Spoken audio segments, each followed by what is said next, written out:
এই তুমি মানুষের ভিক্ষা দাও না কেন? কও।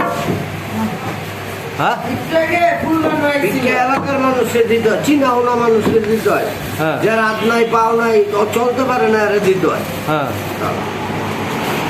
আর অন্য কাউরে ভিক্ষা দিতে দেওয়া অন্য ঠিক না। কাউকে জানি না, চিনি না, শুনি না, ভালো লোক আরে ভিক্ষা দিব কেন? হ্যাঁ এলাকার লোক আছে না, চেয়ারম্যান আছে, মেম্বার আছে, এরা দেখবো যে লোক না খাইয়া মরবো, হ্যাঁ না খাইয়া থাকবো। এই জন্য এই দেশে জামাত ইসলামের দরকার।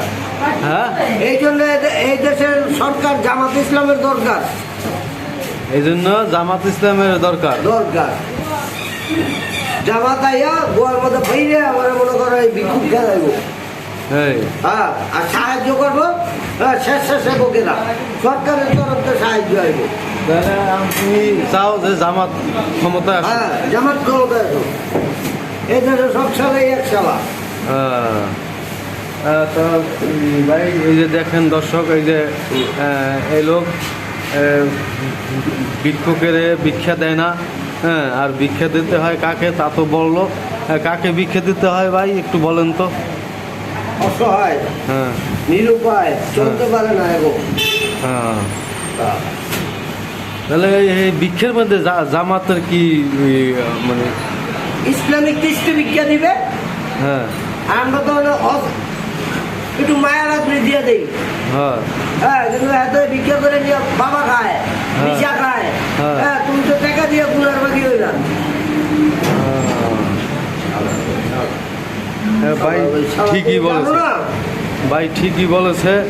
হ্যাঁ, তাহলে ভাই তুমি কি চাও যে জামাত ক্ষমতায় আসে? জামাত এনে স্বেচ্ছাসেবকের মাধ্যমে যাদের ঘরে খানা নাই তাদের ঘরে খানা পুচিয়ে দিবে। আরে নিজের ভাই না খেয়ে মনে আর ওদিক থেকে আরেকজনের 500 টাকা ভিক্ষা দিয়ে আমি বড় লোক। সেইটা আবার কেনা দেয়?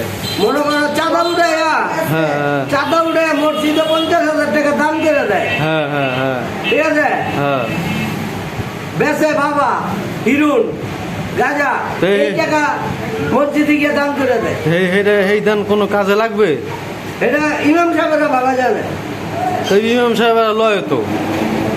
ইমাম সাহেব তো জানে না এটা কি এর টাকা।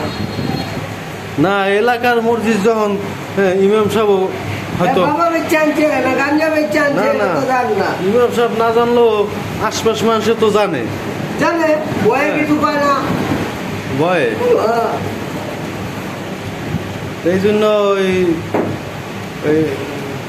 মুসলিম হিসাবে জামাতের দরকার। ইসলামের দৃষ্টিতে জামাত মুসলিম ক্ষমতা আসলে ভালো। জামাতের দরকার, জামাতের দরকার। ভাই এই দর্শক ভাইরা, এই যে দেখেন আমার এই ভাইটি বলতে আছে জামাত আসলে সবচেয়ে ভালো হবে, নতুন একটি দল আসলে ভালো হবে নাকি? হ্যাঁ, ভালো হবে, ভালো হবে। এই লোকে যদি মনে করো এই সমন্বয়করা থাকে হ্যাঁ, তাহলে ডান্ডা পিঠা দিয়ে সোজা করে রাখবো। হ্যাঁ। জামাতেও সোজা করে রাখবো, ডান্ডা পিঠা দিয়ে হাসিনার পরিণতি। খুব সুন্দর কথা বলছে এই ভাই। সব সবাই ভালো থাকবেন, সুস্থ থাকবেন এই কামনা করি। এখন বিদায় নিলাম।